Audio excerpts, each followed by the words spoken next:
I would say actually Fanchild days was probably where I was actually practicing the most. I actually became quite good at doing some solos, and I think it mainly is because you're inspired by all the musicians that you're around, and some of them I'll make mention. A friend of ours, Dave Martone. You know, here's this 18-year-old kid that's playing Yngwie Malmsteen licks, and you're like, oh my God, what in the world? So right there, I was inspired to practice more. Of course, I never got to his level, but I'd say I'm a reasonably good rhythm guitarist. When we were a trio, I was the lead guitarist for the band, but I don't have quite the lead chops that you know, like Ian can pull off. And you know, to get to that level, like the level that you see, like in our band, you know, the time that Luke has spent playing drums. Now it's, I think it's second nature with him, but you know, you got to think about how long he spent, and I think it's because, first of all, you have to like what you're doing, right? So one of the things about having Luke in the band is, you know, our original drummer, he was solid, very solid, but he didn't get technically in there, like, you know, what's the hi-hat doing, like, put a little bit more. Luke put lots of effort in, you know, picking out what's going on in the songs that we're hearing.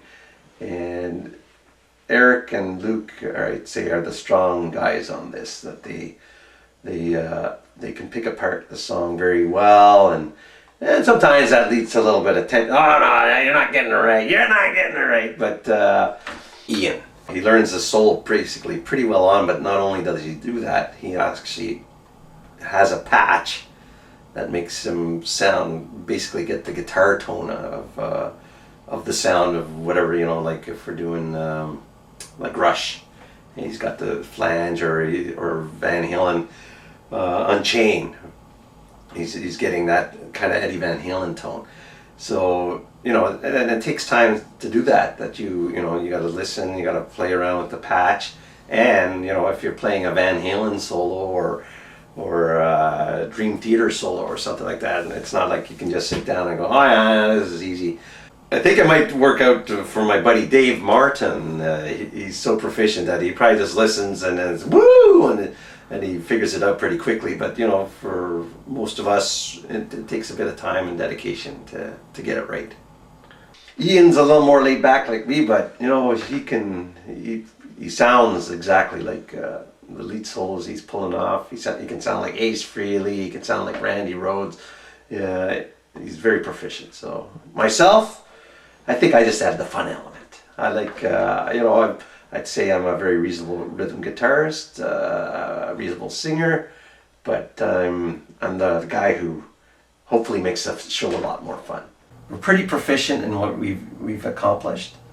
But as a band, as a whole unit, we're very comfortable in our playing styles, and we know that basically we say, oh, learn this song, we're going to come back and we're going to learn it, right? We're going to learn it properly. I like it when every so often, and I don't see it very often, is that a young band is starting off. You know, nowadays the kids jump around too much.